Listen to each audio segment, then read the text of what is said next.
Is the government coming for your cereal? RFK says that some of the food in your kitchen can actually be poison that's killing you. In this episode, we're going to kind of go through what's real, what's hype, and what this could mean for you and your family.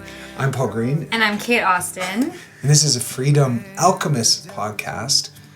And we like to share ideas and conversations that might bring some freedom. That's our overarching umbrella of just about everything we talk about. It's freedom, baby. Yes. And whether we're keeping this as best we can out of politics. Right. Good luck. Whether you like any of this administration or not, what's flying under the radar is really the amazing work that RFK is doing in the food industry. Yeah. Because what we have all been, especially in America, we've been lied to for a very long time. And convenience is because we work so hard, because there isn't a work-life balance here. They've created all these foods that are easy and quick and cutting corners. And anything that cuts a corner really has a detriment to your health in many ways. So we want to sort of go over those things and what to look out for to keep you and your family safe. Keep your body not poisoned with chemicals and getting all of these things that are happening right now. So really that's the aim of this. So just whatever political thing you have, just step that aside just to listen to the information that we're sharing. Yeah, and so that convenience is the friendly side of it. The not so friendly side is all the big tobacco companies moved to the big food companies, and when they got shut down for making cigarettes so addictive, they actually took some of their tricks and put it into food. And that is why our country is the sickest on the planet, with the highest levels of diabetes, obesity, chronic illness, inflammation. Like every chronic illness you can list, the United States is basically number one. And so there's a reason for that. And looking at first principles, you want to look at what people are eating, the food. Yeah. And actually something you may not have known as well, just on this about America's death crises, really, is Casey Means has just become the Surgeon General of this administration. And she has been a massive advocate. She was an amazing surgeon. She went to one of the best schools, and she put her scalpel down and said, I cannot do this anymore. Do harm, because I pledged an oath to do no harm. That's right. Babe. And people are coming to me for surgeries that they could heal through good food, through things they can do on their own. So she denied all of her training, walked away from all of the money she was going to make as a top surgeon in a specialized field to spread this message. And the beauty is she's just been put into a place of power where things can really start to move. And so that's why we wanted to really talk about this in this moment. And we actually, funny enough, talking politics for a second, not really, but Kate couldn't stand Tucker Carlson, but he had on his show, he had the Means brother and sister, and it was one of the most, and it made you kind of like Tucker too, because he was so innocently just asking these questions. He seemed sweet. He seemed sweet. Kate's not a big fan, or wasn't. But in that, not, but the Means brother and sister also co-founded Levels, which is a constant monitoring glucose monitor. So they're approaching this food problem from a glucose and a blood sugar place, and a lot of the things that, RFK's in the news right now because he just banned 10 things.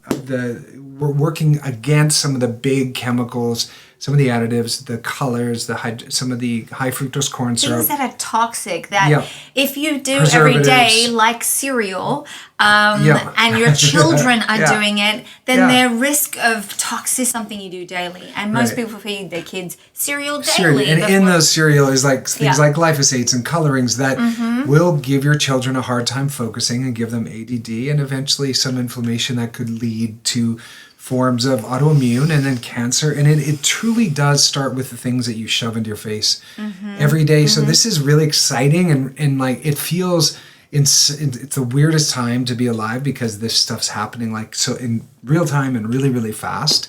And I think it might be good just to give a little background on RFK, that he is Robert Kennedy's son and So his dad and his uncle were both assassinated for doing things like he's doing right now. And so he has a history of kind of bucking the big agencies and the big industry and the big corporate things, that the corporate capture that happens to the government agencies. His father and uncle were going after. And now he's a leading health reformer appointed to a cabinet position.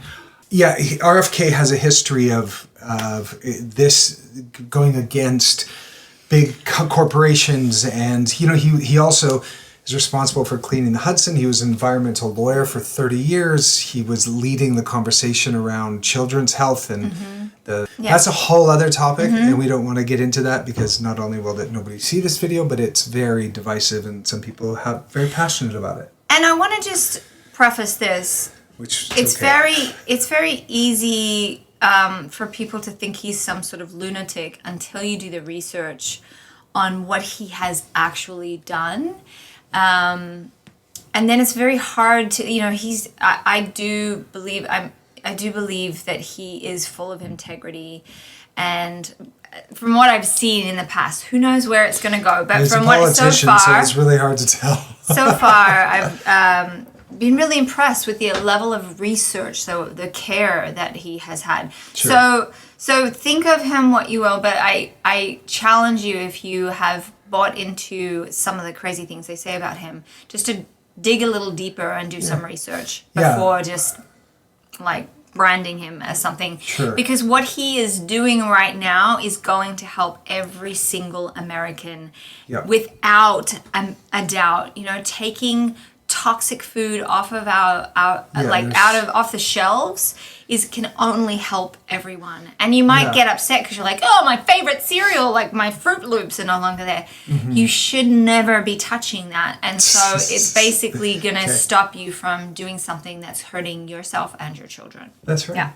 And so he believes banning or restricting access to some of these toxic chemicals is going to directly affect our children, and especially children from low-income families, because a lot of what you can do with some of these government food stamps like SNAP is buy ultra-processed junk food that is going to make kids sicker, and then diabetes with obesity and all of the diseases that are connected to obesity and diabetes.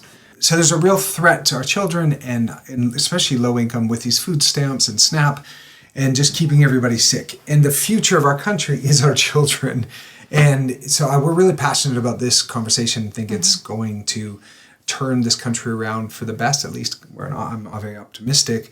And let's just quickly crack into what are ultra-processed food anywhere. The definition of from NOVA classification is foods that have undergone industrial process and contain additives like preservatives, colorants, sweeteners, emulsifiers, and artificial flavors. Some common examples are instant noodles, sodas, packaged snacks, frozen meals, and even some breakfast cereals. All of those increase obesity, type 2 diabetes, depression, cancer risk, and even two of our favorites, Dr. Huberman and Dr. Mark Hyman, they both point out how these foods disrupt your gut health, your hormone functions, and your metabolic pathways, which is, Kelly means, and Casey, they're both huge on metabolic health. And here's the thing, when your gut is not good, your brain is not good. So the reason we see such high depression and anxiety is because we all have inflamed guts from eating these foods. So everyone thinks that if it's a depression, it's something in your brain, but it's all starts in your gut. And so all of the issues we're really facing right now is due to these types of foods. That's right. And so 60% of all the food in American diet is made up of ultra-processed foods. So this is in the news today. There's over 10 of these toxic chemicals that are being banned, and or at least that are being under scrutiny. Yay. And one of the next exciting frontiers is the school lunch reforms. And he's pushing to remove all processed meals from school cafeterias, targeting high sugar breakfast, chocolate milk, Pop-Tarts, replacing them with whole food alternatives in the schools. The goal of this is to improve attention span, energy levels, and long-term health in the kids. And just so you know, we take care of people sort of midlife onwards that haven't been taking care of themselves with food or with their movement with food, all of these sorts of things. And the health implications are severe when you add it up over time. And we have a 3-year-old, and he has never had processed food, never had processed sugar. He has fruit. He loves fruit. It's a fruit bat. Total fruit bat, because he doesn't have any of that other stuff. Even Halloween, we can't like let him collect candy, and then we do a switch and get him something else. We do let him collect candy. We let him collect it, and he's never even tried to eat it because he doesn't know. So some people are like, you're so mean, and it's like, no, we actually care about him. Yeah. And we don't want him to have the health issues by plowing candy down his face and having his brain freak out, because the sugar is so terrible for children's brains. Not just the sugar, but it's the red dye 40, the yellow 5, all those preservatives and colors are been banned in Europe for decades, but they're pushed and legal here in the US. Yeah. And then there's studies showing links between those additives and all the behavioral issues in kids, especially ADHD, endocrine disruption, and even cancer-causing carcinogenic effects in some of those additives. So some of them are already being banned, but it's just keeping up to Europe, where they have such a higher level of health. They have 300 of these terrible chemicals, as opposed to America has over 10,000.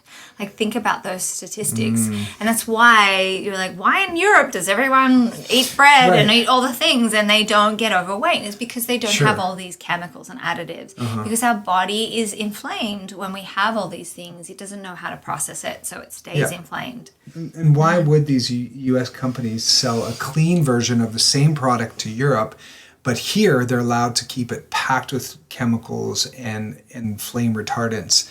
And that's where RFK Jr. is just saying, let's raise these American standards just to where Europe is. Yeah. It's not that controversial. And the reason they do it is they want you addicted. They want you, unwell, because then you become, and they're in bed with the whole medical industry. And so that's a whole nother thing. But, they make the most amount of money from someone that's sick from a very young age. Yep. So and all of this is preventable. Type 2 diabetes, totally reversible. Like, all of these things. And if you stay as a type 2 diabetes, the health implications are horrific. And people are really casual about it. Like, I'm pre-diabetic or type 2 diabetes, no big deal. It is a massive deal, and you can reverse it and become completely normal again without any of that disease. So and one way to do that is to jerf. So he's flipping the food pyramid, which has sugars and carbohydrates and starches at the bottom and a tiny little bit of fats and proteins at the top. He's just saying, let's just revert to just eat real food. And that's a very functional medicine, functional nutrition approach. Just eat real food. Speaking of the ones we're protecting, my one needs me right now, so I'm going to pop out. So I'll finish this.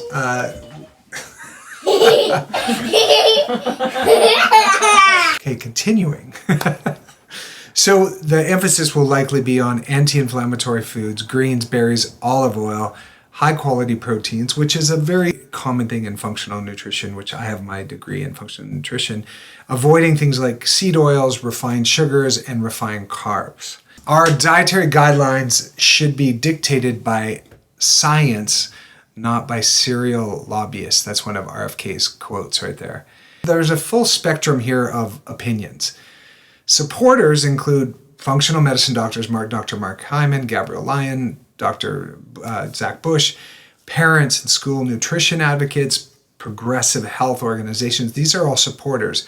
Opponents include food manufacturers like Nestle, General Mills, PepsiCo, lobbyists, and some SNAP program advocates that are shaven off the top, obviously.